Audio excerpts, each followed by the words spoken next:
Welcome everyone to our Research Administrators Trivia Challenge. We have an exciting 45 minutes for you today. We do want to give the chance for everyone to log into the Zoom. So we're going to take the next 15, 20 seconds and give people time who are just joining us. In the meantime, why don't you tell us in the chat where you're from? I'd love to see where people are from in these sessions. So use that chat box. All right, I see Iowa, Seattle, Massachusetts. All right, Omaha. Lots of cold weather states in this meeting.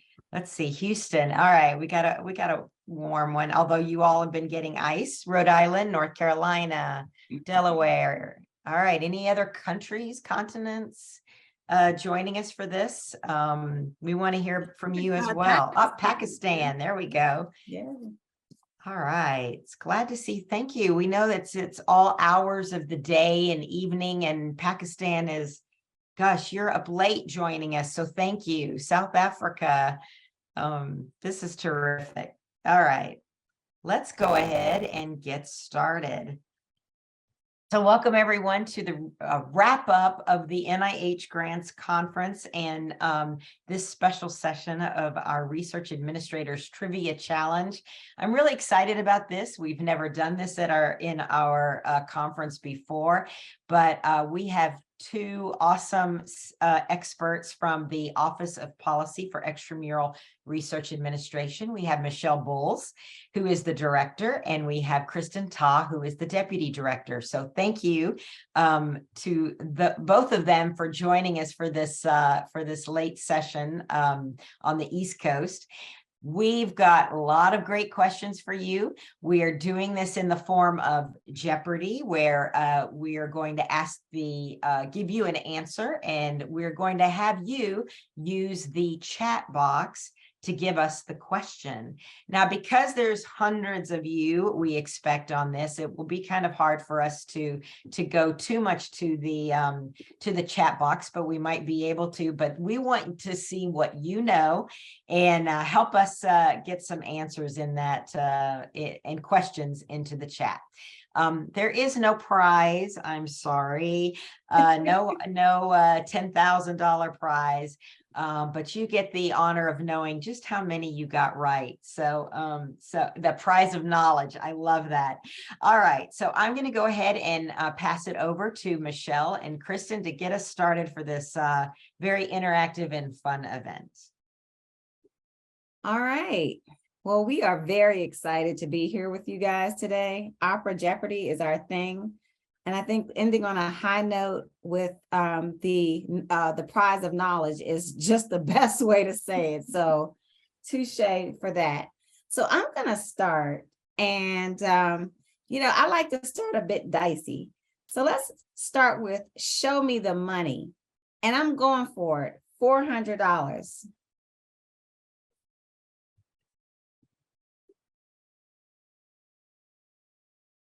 Foreign recipients and subrecipients are eligible to receive 8% facilities and administrative costs reimbursements to support these types of costs.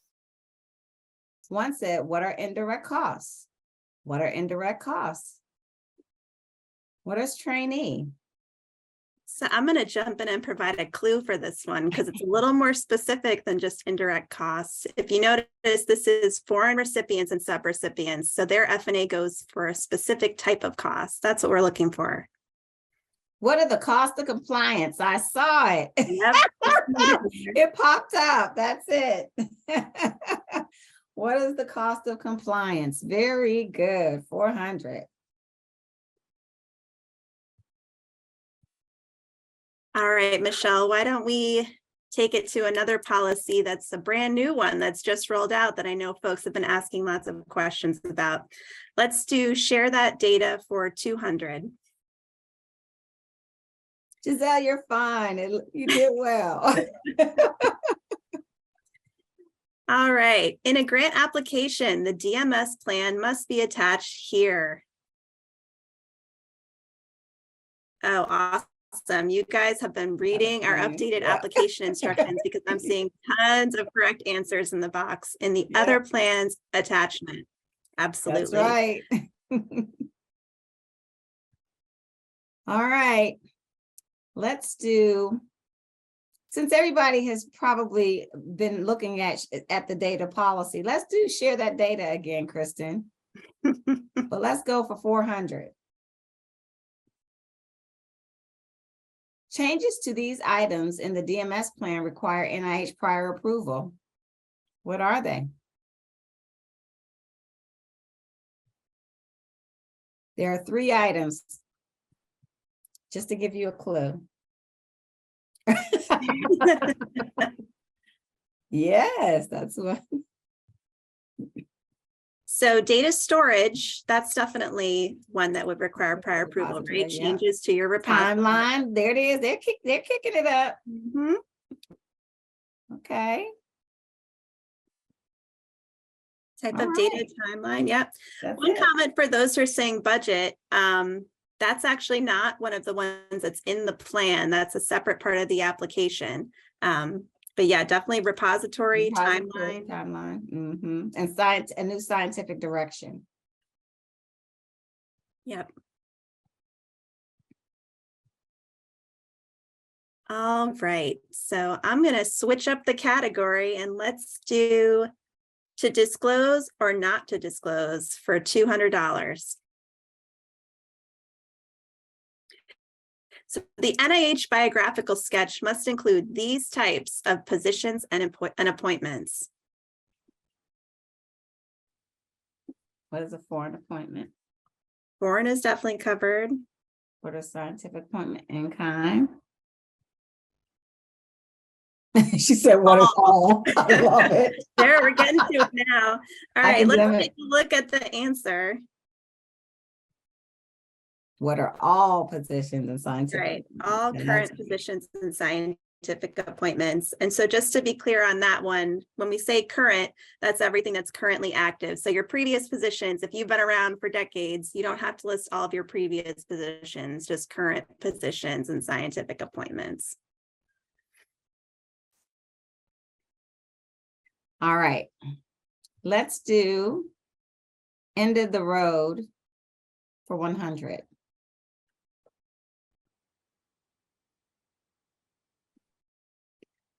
The 3 reports required to close out an NIH award. I love this topic.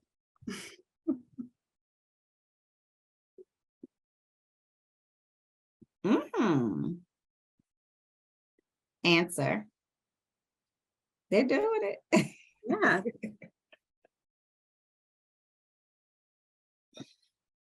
That's right. Final RPPR, final FFR, final invention statement. And this is the administrative closeout. Very good, everyone.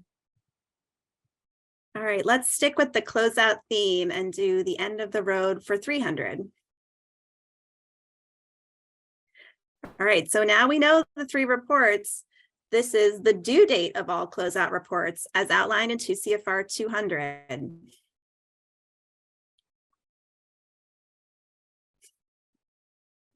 All right, everybody knows this one. Let's take a look at the answer. All right. I just want to jump in there really quick, Kristen. Let's remind our colleagues that when you submit your final FFR, you have to submit a reconciled FFR. Excuse me. So making sure that once you submit those FFRs and the closeout after 120 days, everything needs to be lined up so we can close it out administratively and financially. You know that there are a lot of grant accounts that are sitting open in the payment management system, and it's because they're not reconciled. So we want to make sure we do that. Yep, because just like there's a regulatory requirement for the recipients to do it in 120 days, we also have a requirement to close everything out within 1 year. And HHS is very interested in us meeting those requirements. Absolutely. All right, let's do show me the money for 200. This type of supplement requests additional funds to cover increased costs due to unforeseen circumstances and is always within the scope of the original project.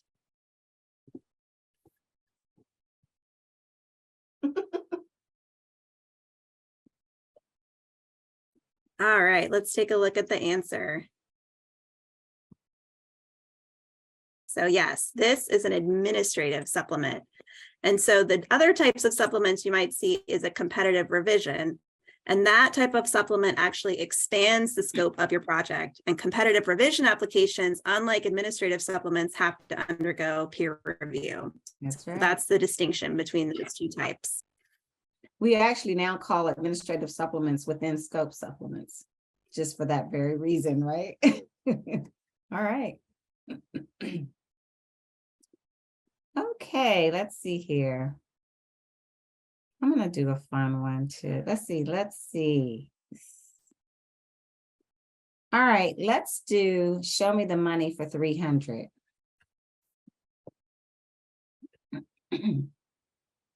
NRSA fellows and trainees are eligible to receive $2,500 per budget period to support this type of cost.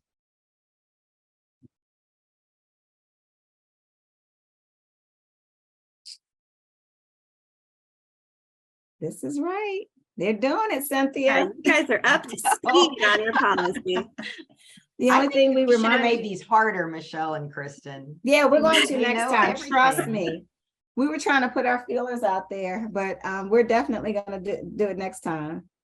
So we just want to remind folks that childcare costs are permitted for the dependent children children and living in the eligible full-time trainee fellowships home from birth to the age of 13. That's all in the grants policy statement. We also talk about the fact that they do not apply to elder non-childcare dependents.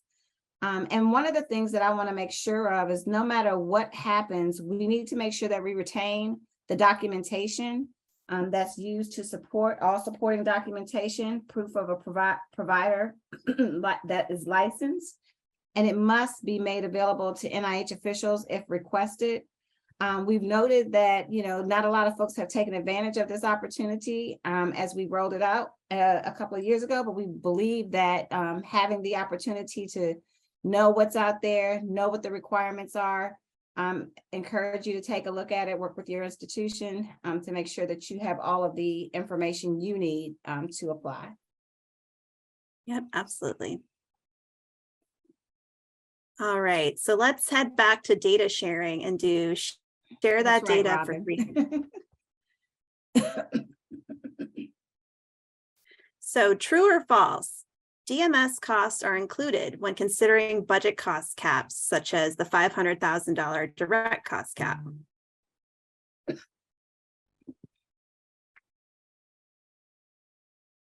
All right, you guys know your stuff. Let's take a look at the answer.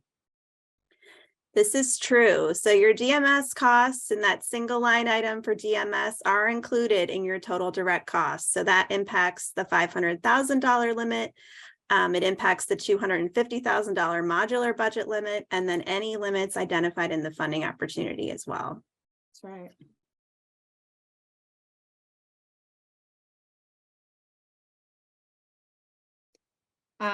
Ashley Jackson asked, will this limit potentially be adjusted to account for DMS? There are not internal discussions about that at this time. We do have a federal demonstration partnership pilot where we will be looking at phase 2, looking at the costs and trying to identify whether or not NIH needs to consider that. But at this time, all of the caps are in place and the cost for DMS should be considered regardless of the cap or not. So that's where we are. But that's a very good question. And we are considering it under the pilot to see how that looks. You're welcome, Ashley. All right, so let's go to show me the money for 100. So this is something that's reported in the FFR as funds obligated but not yet paid.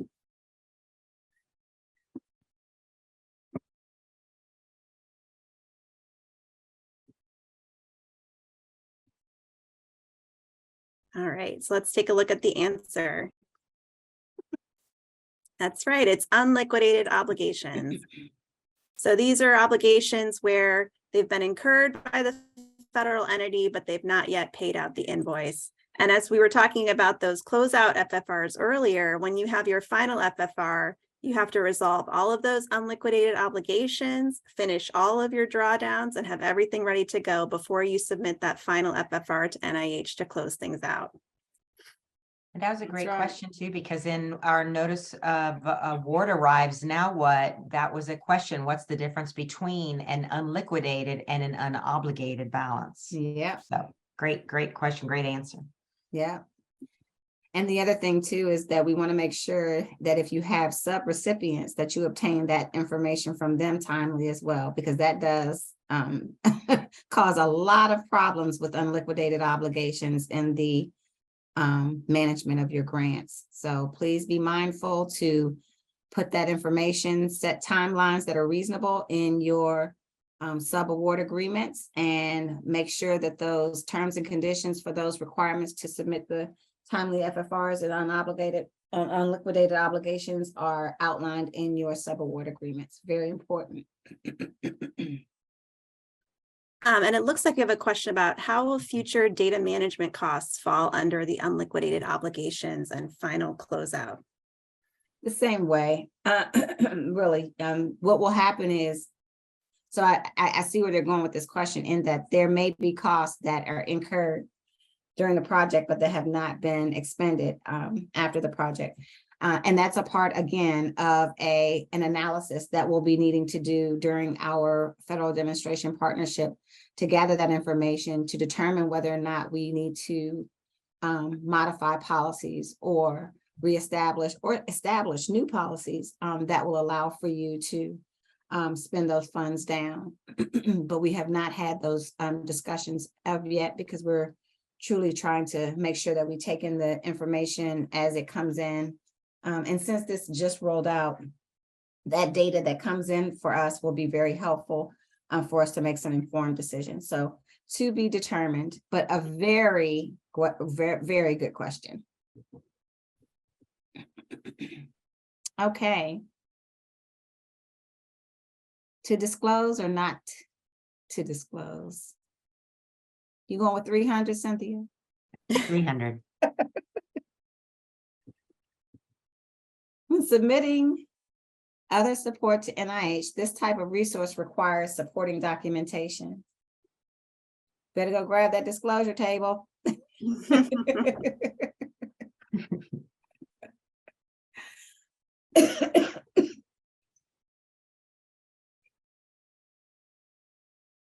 So it looks like most folks are getting it. Yeah, they're doing a what is in kind, yeah. Different ones, yep. Okay. We've got a couple I'm not sure. So this is a great question or answer and question to give out today. And so we're, as Kristen mentioned earlier on, we're going to give a cheat sheet, a resource slide, so that you have that, so that you guys can go out and take a look at that. Really important, and I'm really grateful for the individuals that said, not sure, because that is the kind of thing we need to know and understand. And as you go out to look at the resource tool, if you see that it's not as clear as you need it to be, feel free to send us additional questions. But when submitting other support to NIH, this type of resource requires supporting documentation is all foreign activities and resources. NIH requires all of our researchers to provide foreign contracts, grants, and other specific agreements to senior key personnel for appointments, affiliations, and or employment with a foreign institution. That information needs to be provided as a part of a PDF of the other support. Any personal services contracts and for labs do not need to be provided. This is truly contracts for the individual. And then NIH will review those contracts, grants, and other agreements to confirm that all the information is accurate and appropriate. And if it's if the contract is not in English, it has to be translated. And I think the goal here really is to understand the resources that are available to the researcher so that NIH can make a determination of whether we're duplicating funding or whether we have budgetary overlap, commitment overlap, and to determine whether or not we even provide resources that they're getting from somewhere else. And so those funding decisions are really important. So I do encourage you to go out and take a look at the FAQ and familiarize yourself with this, because this is a very important policy that has given folks a lot of pause in terms of what they're supposed to be submitting and how they're supposed to be submitting it as a result of this presidential memorandum that was issued by the Office of Science and Technology and Policy. So it's really important. This is not truly just an NIH effort. This is a federal-wide research effort protecting the research platform.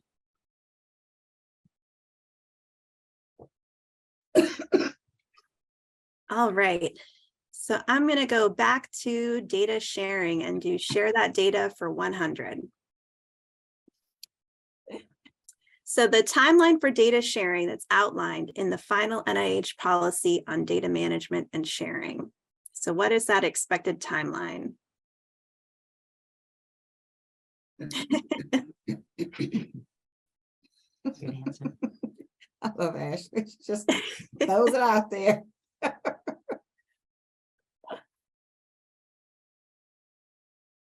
So someone doesn't understand the question. So in the NIH policy for data management and sharing, it lays out the expectation for when scientific data must be shared. So what that timeline should look like.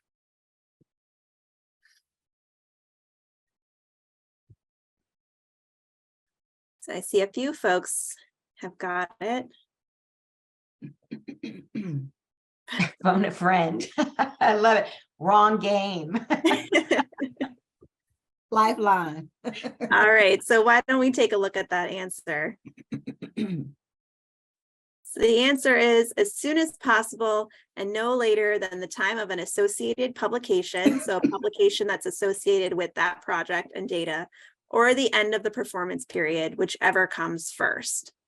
And so when you're preparing your data management and sharing plan to submit with your application, you're going to outline the timeline that you plan to share your data, how long you plan to make it available, and if there are any issues that are anticipated with sharing in this time frame, you can outline those as well. So if there's anything that would impact your ability to share the data, you have the opportunity to outline that in your plan.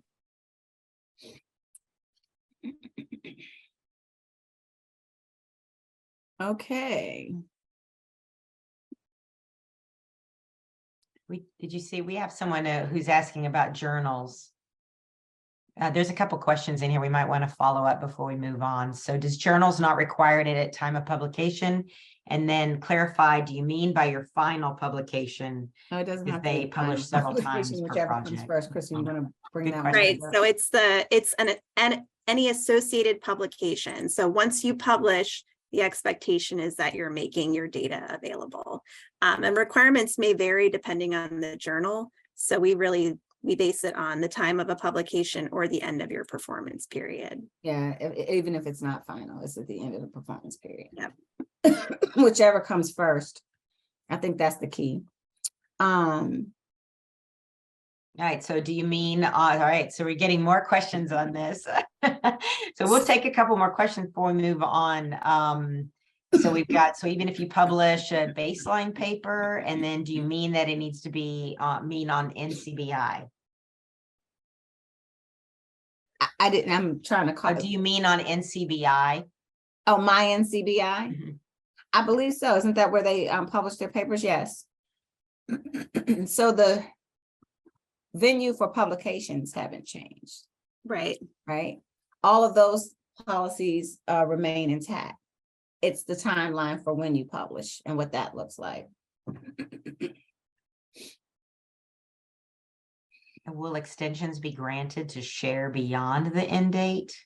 That would depend on whether or not the program official has been contacted and the researcher negotiates that with the program official. If it modifies the timeline, that's invoking prior approval.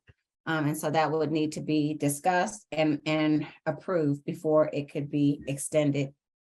And there's not a guarantee that it would be, but it is something that, would be considered. Excellent. All right. Thank you. You're welcome. Exactly. That's Mhm. right. That's exactly right. Let's do to disclose or not to disclose. I'm going with 100. I'll start off with a bang. True or false, an authorized organizational representative can sign other support on behalf of the PI.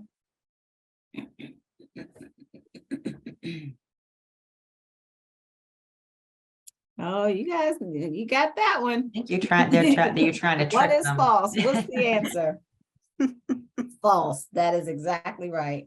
The PI or a senior key person must sign electronically on the other support form. That is very critical. Now, what does happen is that the AOR submits on behalf, the application on behalf of the recipient or on behalf of the applicant, because that's where the relationship is with NIH. But the researcher has the responsibility to make certain that all of the information that is in that other support form is current, accurate, and complete. And that is the purpose of signing that form. Yep. And just to reiterate what you already said, it's an electronic signature, Yes, not wet ink signatures. yes. All right, so let's wrap up to disclose or not to disclose for 400. Recipients are required to notify NIH when these individuals are removed from their position or otherwise disciplined by the recipient institution due to concerns about harassment, bullying, retaliation, or hostile work conditions. So which individuals? Yeah. All right. Very nice. So let's take a look at the answer. That's right. It's principal investigators or other senior key personnel. And so this was a policy that we rolled out last year. It was in response to a legislative mandate. And so institutions are required to notify NIH within 30 days of the removal or disciplinary action. And we have a dedicated NIH web form where you have to submit that information to NIH. And so that must be provided by the authorized organization representative within those 30 days. And at a minimum, those notifications need to include the name of the AOR submitting it, the name of the individual of concern, a description of the concerns, the actions that were taken, and any anticipated impact that may have on the NIH-funded awards. And when we receive those types of notifications at NIH, the Office of Extramural Research follows up to make sure that if there was any impact on NIH grants, that we work with the recipient institution to address those changes and impacts. Yeah, and I think it was really good that this was put out as a legislative mandate because it really did give NIH the authority that we needed to enforce this in a very clear and concise way. So I think that was worth raising, Kristen, that you made it clear that this is a legislative mandate. Yep. Okay. We're at the end of the road. This is quite appropriate for you to be in this last category. Yes. And so I'm going to take 400 just because I got to end big, right? Let's just hope I know the answer. Federal financial reports are submitted in this system. All right, now everybody knows the one-stop shop. Yeah, what is PMS? What's up shop? Why was that not a category? Yeah, and this means PMS, payment management system. Not Michelle or Kristen having a bad day. All right. What's the answer? HHS payment management system. You got it. This is great. Do we want to do our last one, Kristen? All right, let's go for the Let's last do it. Let's question. go for it. Next time we're going to do some really hard ones so we can really get them right Mhm. Absolutely. and get ourselves. I hope we know the answer. We better. All right, this quarterly report submitted directly to the HHS payment management system was eliminated in April 2022, and we were excited to see it go. You better be excited.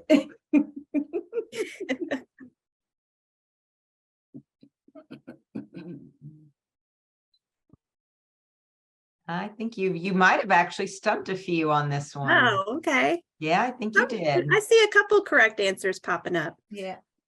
But some don't knows and I don't know. So let's take a look at the answer. So it is the Federal Cash Transaction Report.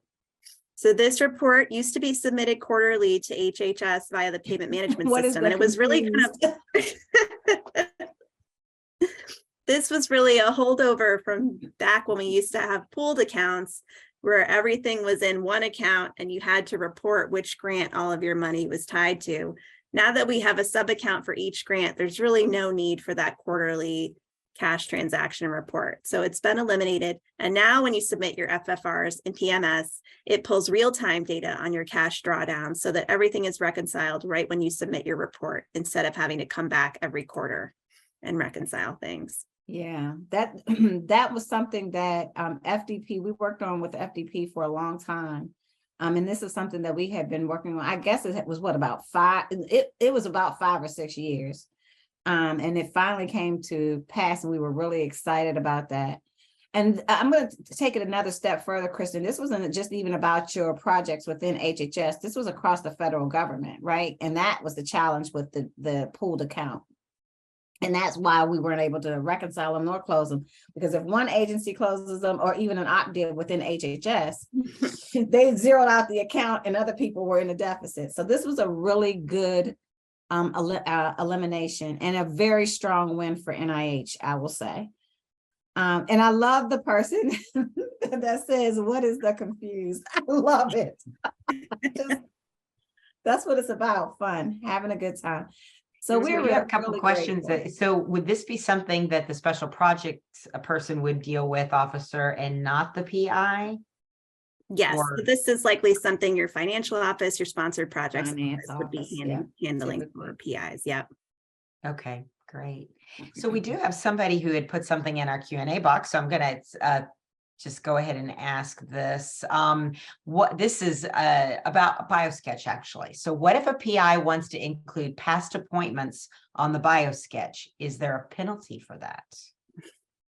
The PI wants to include past appointments. So there's no penalty because you're looking at the qualifications, but we do have a limit, right? I thought we had put a limit on that for 3 years. Did we put 3 years back on there, Kristen? So there's no requirement to list your past appointments. A lot of folks are concerned about the page limit for the BioSketch. Mhm. And so if that's any concern for you, you might not want to be listing out all of your past appointments, but only current appointments are required. Yeah, our current appointments are required, but I do believe that what we talked about was that when there is something that's going to help with the qualifications, that they should consider Yeah, listing you can it. definitely list. And that's going to be something that's going to be in, for those of you that are familiar with the efforts that we're doing with developing the common form for all of the research agencies, that will be something that might be more optional than it is for NIH right now.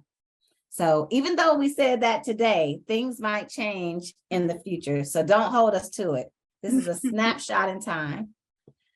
This is a better way to learn. Yay. So this is fun. Yep. Thank you so much, guys. And thanks, Megan Columbus, for acknowledging the great win that we had with eliminating the FCTR. Really good. Thank you. All right. So do you want to end on that note? Do you want to take a couple more questions? Or you think this is the end? We're ready to go. Let's end on a high note. All right, I'm with you. We really appreciate all of you who stuck it out to this last session with us. And thank you to Michelle and Kristen, who both are kind of feeling under the weather. So they were really struggling a little bit at times to get all of that out to you, but they wanted to make sure that you you had this opportunity to play along with us. And I say you all win the prize of knowledge today. You I did great. agree. So thank you. Thank you, I agree. everybody. And I gotta give a shout out to Kristen, because she's been pulled in a million different directions and pulled this game together and walked me through it in minutes. And I'm so glad everyone appreciated it. But I appreciate you, Kristen, for hanging in Our there. first time trying it virtually, and I think it was great. So It was great. Yep. Thank you, guys. All right. Well, we will post that resource slide. We'll try to get it on there by Monday, perhaps soon. We'll get it. And all of our sessions that did have PowerPoints, we will have videos available within 7 days. We're just so pleased that you all join us from across the world. Thank you to our presenters, and thank you to all of you. And that's, I guess, a wrap. All right. Thank you. Guys. Take care.